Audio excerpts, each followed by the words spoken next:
Awesome. Okay, let's talk a little bit about 4 things that you can do. You can call this your sleep success stack if you like acronyms. The first step is to move. And as we talked about, obviously we've laid it out. Physical exercise is huge, and it doesn't have to be going to the gym for a 2-hour weight training session. It could literally just be going for a 20-minute walk, right? But 20 to 30 minutes of movement can regulate your energy, your mood, and your sleep. And we know that movement can, especially even like after eating, like a family walk after dinner, helps digestion, lowers cortisol, triggers parasympathetic recovery. You think about it like, an evening walk after dinner is like a triple threat, man. You get quality time with your family, right? You get an exercise, you're priming yourself for sleep, all of those different things. It helps your digestive. So massive thing that you're really winning on all sides if you could do that. So number 1, move every day. Number 2 is what I call the 3-2-1 rule. Very simple. 3 hours before bed, stop eating. 2 hours before bed, stop drinking. And 1 hour before bed, turn the screens off. If you did nothing else, if you took no action outside of this episode other than implementing the 3-2-1 rule, it would change the game for you in your sleep and your recovery, because these things are the things that causes so many problems. You're not going to be getting up to use the bathroom as much if you're not drinking before you go to bed. Your digestive system's not going to be on overdrive while you're trying to sleep. And then obviously your melatonin levels are not suppressed by being on your phone, so you have a better sleep. Like I said, this overall lowers your cortisol and helps improve melatonin production, all that stuff. Number 3, set a wind down ritual, because you don't fall asleep, you prepare for it, right? Now, this can look different for everybody, but here are some ideas, right? This is something I learned actually fairly recently. Dimming the lights at night is such an effective way, because if especially the bright, like fluorescent lights, again, it's telling your brain this is working time. It's all that stuff. Interesting fact here while I'm here. Did you know that before the light bulb was invented, this is crazy. Before, I think you're laughing, Michael, because I told you, but before the light bulb was invented, the average human slept 11 hours a day. Did you know that, Chris? I think I had read that somewhere, but I chose not to believe it, but it makes sense. Yeah, because if there's no light, if there's no like light bulbs, no electricity, you can't work, right?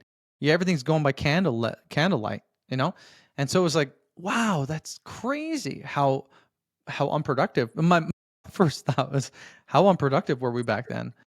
But it tells us a little bit about how we're, kind of wired when it comes to that. So I thought that was pretty interesting. So dimming the lights before you go to bed, like 3 hours before. Doing some light stretching, right? It's huge. Reading, remember, not scrolling, reading an actual OG book with boring paper. Journaling or brain dumping, right? And I talked about something called the Power Hour a couple episodes ago when I think it was called the Gap Trap. Power Hour journaling, it's huge, right? So spend the last 60 minutes of your day writing down 3 wins from the day and 3 wins you're going to look for tomorrow, and practicing some gratitude. And just different like herbal teas and stuff that you can drink, all that kind of stuff. So a little statistic I found as I was researching this is that a consistent nighttime routine reduces time to sleep by 54%. Just wild when you think about how long it takes you. This would be good for you, Chris. If you have a hard time falling asleep, reducing your time to sleep by 54% by simply having a wind down ritual. Couple things, and the fourth step here is to optimize your environment. So something as simple as keeping your room 2 to 3 degrees cooler than the rest of the day. So 65 degrees Fahrenheit for you Americans, or like, what is that, 17 degrees Celsius for you Canadians? I don't know how the translation works. But keeping it cool and dark and quiet. No phone in the bedroom, or keeping it at least an arm's length away from you. Put it in the bathroom to charge it, okay? And then it's things like blackout drapes were the best thing me and my wife put in our bedroom. It's amazing. And then a white noise machine can help in a significant way.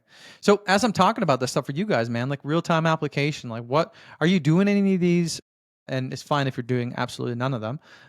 But if there are things that you're hearing, or there are things that you're like, man, I should do that, or I feel like that would help me.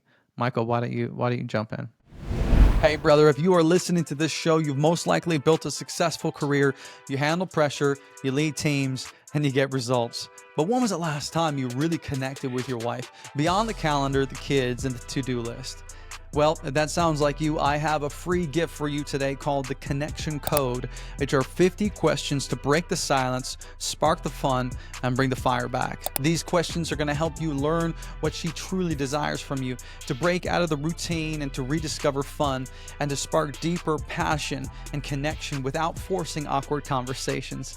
Listen, most men assume their wives feel loved, but the best husbands ask great questions and keep the connection alive. So if your date nights feel more like board meetings, and if you've gone from soulmates to roommates, and I want you to download this connection code for free and start the kind of conversations that bring you closer tonight. You can grab your copy at dadnationcode.com/code or hit the link in the show notes below. All right, let's get back into it. Yeah, my wife and I are very routine. So our family makes fun of us, but we'll get the kids' clothes ready the night before and put them downstairs, so we don't have to worry about that in the morning. So following that same routine every night, dinner, we definitely go on a family walk. In the 4 months we can do that because we're the opposite weather of Florida, and it's usually pretty cold and nasty out in Chicago. But that movement, is really good for us, and it's some good family time, as you mentioned. We're really trying to, again, kind of limit the screens at the end of the night. So once my daughter goes to bed, whoever is a flavor of the night, we call whoever my daughter wants, to put her down, the other will finish cleaning up downstairs, and by that time we'll connect. And that's really the only time all day we will have together. So instead of kind of like a power hour of like journaling or things like that, we use it just to connect about the day, the week, the next day. Obviously I said kind of the food, the water, and then the screens is the biggest thing. We're trying to read. I've read 2 books in the last month and a half, which has been more than 25 years. So it's we're trending in the right direction. I love that. Oh, it's so good, man. Chris, what about you?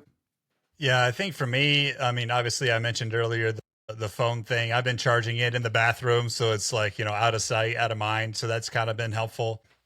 And then if I'm in a really deep sleep when my alarm goes off, I feel like I have to rush out of bed, and then you've got that first 30 seconds of like trying to figure out where you are and all that. But there's that. Then got to try to blackout drapes. I've heard that that's very helpful. We haven't done that yet. And then the reading that I do or have been doing, I've been trying to do at night as well. So it like kind of slows the brain down, or you're just intentional about that, cuts out all the other noise or limits the distractions from other stuff too. And I'm just focusing on that. So I know I'm working myself to the point where I can get more into that routine, and then that is just solid as can be.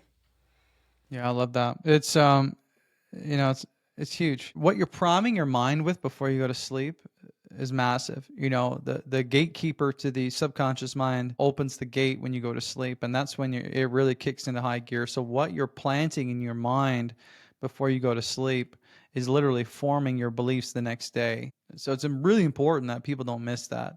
Another thing about what happens in the brain, and I think I've talked about this in the earlier episodes, but when you sleep, your brain kind of goes on this laundry cycle, if you will, and it actually cleans out dead cells and things like that, in your brain cells. And it's actually called amyloid beta. If you want to Google it, look it up. But people who have suffered with early onset of Alzheimer's have an abundance of amyloid beta buildup in their brain.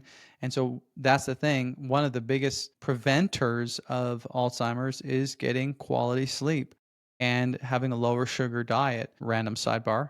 But I think that's so fascinating. And when you're not sleeping enough, not only are you not doing your body a good service, your brain is actually suffering as well, because that's precious time to clean itself. It's kind of wild when you think about it that way. My friend, if this hit home for you today, don't stop here. The full episode dives even deeper. So click right here to watch it now. Trust me, this might be the conversation that changes everything for you.